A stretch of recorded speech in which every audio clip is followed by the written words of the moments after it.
ಭಾರತೀಯ ಜನತಾ ಪಾರ್ಟಿಯ ರಾಜ್ಯ ಕಾರ್ಯದರ್ಶಿಯಾದ ನಾನು ಕಳೆದ 36 ವರ್ಷಗಳಿಂದ ಪಕ್ಷನಿಷ್ಠನಾಗಿ ಒಬ್ಬ ನಿಷ್ಠಾವಂತ ಕಾರ್ಯಕರ್ತನಾಗಿ ಪಾರ್ಟಿಗೆ ದುಡಿದಿದ್ದೇನೆ.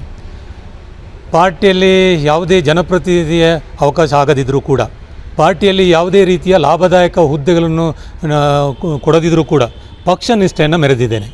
ನನ್ನ ಪಕ್ಷದ ಎಲ್ಲ ಜವಾಬ್ದಾರಿಗಳನ್ನು ನಿರ್ವಹಣೆ ಮಾಡಿದ್ದೇನೆ. ಪಕ್ಷ ಕೊಟ್ಟಂಥ ಕೆಲಸ ಕಾರ್ಯಗಳನ್ನು ಅತ್ಯಂತ ಸಮರ್ಪಕವಾಗಿ, ಪ್ರಾಮಾಣಿಕವಾಗಿ ಮತ್ತು ಭ್ರಷ್ಟಾಚಾರ ಮುಕ್ತದ ರೀತಿಯಲ್ಲಿ ಸ್ವಾವಲಂಬಿ ರಾಜಕಾರಣವನ್ನು ಮಾಡಿಕೊಂಡು ಬಂದಿದ್ದೇನೆ. ಈಗಿದ್ದು ಕೂಡ ಈ ಚುನಾವಣೆ ಸಂದರ್ಭದಲ್ಲಿ ನನ್ನನ್ನು ಪದ್ಮರಾಜ್ ಪರಿವಾರ ಪುತ್ತೂರು ಅನ್ನುವ ಒಂದು ಗ್ರೂಪಿಗೆ ಸೇರ್ಪಡೆ ಮಾಡಿ ಅದನ್ನು ಸ್ಕ್ರೀನ್ಶಾಟ್ ತೆಗೆದು ಹಂಚುವ ಮುಖಾಂತರ ನನ್ನ ತೇಜೋದಯನನ್ನು ಕಾಂಗ್ರೆಸ್ನ ಬಂಧುಗಳು ಮಾಡಲಿಕ್ಕೆ ಶುರು ಮಾಡಿದ್ದಾರೆ. ನನ್ನ ಆಗ್ರಹ ಇಷ್ಟೇ, ನಾನೊಬ್ಬ ಪಕ್ಷದ ನಿಷ್ಠಾವಂತ ಕಾರ್ಯಕರ್ತ. ನನ್ನ ಸಮಾಜದ ವ್ಯಕ್ತಿ ಪಾರ್ಟಿಯ ಚುನಾವಣೆಯಲ್ಲಿ ನಿಂತಾಗ ಅವನ ಹಿಂದೆ ಹೋಗುವಂಥ ಒಂದು ಸೋಗಲಾಡಿತನ ಮತ್ತು ಸನ್ನದಾನದ ಪ್ರದರ್ಶನವನ್ನು ನಾನು ಯಾವತ್ತೂ ಮಾಡಿದವನಲ್ಲ.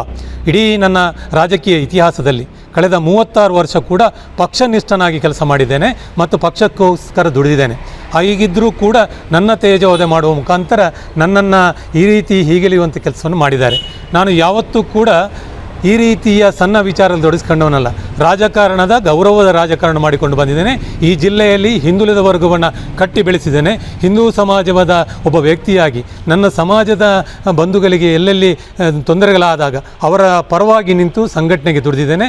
ಎಲ್ಲ ಸಮಾಜದ ಬಂಧುಗಳನ್ನು ಕೂಡ ಒಂದೇ ರೀತಿಯಲ್ಲಿ, ಒಂದೇ ದೃಷ್ಟಿಯಲ್ಲಿ ಕಾಣುವಂಥ ಒಬ್ಬ ಪರಿಪೂರ್ಣ ಕಾರ್ಯಕರ್ತನಾಗಿ ದುಡಿದಿದ್ದೇನೆ. ನಾನೊಬ್ಬ ಸಂಘದ ಸ್ವಯಂ ಸೇವಕ ಮತ್ತು ಅಖಿಲ ಭಾರತೀಯ ವಿದ್ಯಾರ್ಥಿ ಪರಿಷತ್ತಿನಿಂದ ರಾಜಕಾರಣಕ್ಕೆ ಬಂದಿದ್ದವರವನು. ಕಳೆದ 36 ವರ್ಷಗಳಲ್ಲಿ ಕೂಡ ಯಾವುದೇ ರೀತಿಯ ಕಪ್ಪುಚುಕೆ ಇಲ್ಲದೆ ಪಕ್ಷಕ್ಕೆ ಕಲಂಕ ಬರದ ರೀತಿಯಲ್ಲಿ ನಡ್ಕೊಂಡು ಹೋದವನು ನಾನು. ನನ್ನನ್ನು ಈ ರೀತಿಯಾದರೂ ಕೂಡ ಉದ್ದೇಶಪೂರ್ವಕವಾಗಿ ನನ್ನನ್ನು ಬಲಿಪಶು ಮಾಡಬೇಕು ಅನ್ನೋಂಥ ಆಲೋಚನೆ ಅವರಿಗೆ ಇದ್ದರೆ ಇದು ಖಂಡಿತ ಸಾಧ್ಯ ಇಲ್ಲ. ನಾನಂತೂ ಪಕ್ಷನಿಷ್ಠ.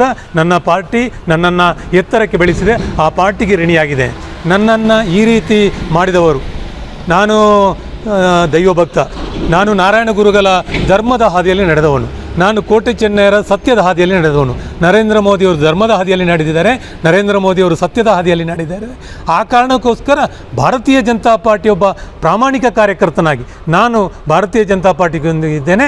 ಬ್ರಿಜೇಶ್ ಚೌಟ್ರನ್ನ ಯಾವ ಶಕ್ತಿಗಳಿಂದ ಕೂಡ ಈ ಜಿಲ್ಲೆಯಲ್ಲಿ ಸೋಲಿಸಲಿಕ್ಕೆ ಸಾಧ್ಯ ಇಲ್ಲ ಅನ್ನೋದನ್ನು ಘಂಟಾಘೋಷವಾಗಿ ಹೇಳ್ತೇನೆ. ಮತ್ತು ಯಾರು ಇದರಲ್ಲಿ ಶಾಮೀಲಾಗಿದ್ದಾರೋ ಅವರಿಗೆ ನಾನು ನಂಬಿದಂಥ ಮಹಾಲಿಂಗೇಶ್ವರ, ನನ್ನ ಜಾಗದ ಕ್ಷೇತ್ರದ ಸ್ಥಳದ ಸಾನ್ನಿಧ್ಯಗಳಾದಂಥ ಕೊರಗಜ್ಜ ಮತ್ತು ಗುಳಿಗ ಅವರಿಗೆ ಸದ್ಬುದ್ಧಿ ಕೊಡಲಿ ಅನ್ನುವಂಥ ಮಾತನ್ನು ಹೇಳುತ್ತಾ, ನಾನು ಇನ್ನಷ್ಟು ಕ್ರಿಯಾಶೀಲವಾಗಿ ರಾಜ್ಯದಲ್ಲಿ ಓಡಾಟಿ ಪಕ್ಷದ ಸಂಘಟನೆಯನ್ನು ಮಾಡ್ತೇನೆ. ಇನ್ನಷ್ಟು ಕ್ರಿಯಾಶೀಲವಾಗಿ ಓಡಾಟ ಮಾಡಲಿಕ್ಕೆ ಶಕ್ತಿ ಕೊಡುವಂಥ ಕೆಲಸವನ್ನು ನನ್ನ ದೇವರು, ನನ್ನ ದೇವರು ಖಂಡಿತ ನನ್ನನ್ನು ಹಾರೈಸ್ತಾರೆ ಅನ್ನೋದು ವಿಶ್ವಾಸ ಇದೆ. ನಾನು ಈಗಾಗಲೇ ಈ ಸೈಬರ್ ಕ್ರೈಮ್ ಪೊಲೀಸ್ ಮುಖಾಂತರ ಕಂಪ್ಲೇಂಟನ್ನು ಲಾಡ್ಜ್ ಮಾಡಿದ್ದೇನೆ. ಇದರ ಬಗ್ಗೆ ತೀವ್ರ ತನಿಖೆ ಮಾಡಬೇಕು. ಯಾರು ತಪ್ಪಿತಸ್ಥರಿದ್ದಾರೆ, ನನ್ನನ್ನು ತೇಜೋವಧೆ ಮಾಡಲಿಕ್ಕೆ ಪ್ರಯತ್ನ ಮಾಡಿದ್ದಾರೆ, ಅವರನ್ನು ವಿಚಾರಿಸಬೇಕು ಮತ್ತು ಕಾನೂನು ಕ್ರಮವನ್ನು ಕೈಗೊಳ್ಳಬೇಕು ಅನ್ನೋಂಥ ಆಗ್ರಹವನ್ನು ಕೂಡ ಮಾಡಿದ್ದೇನೆ.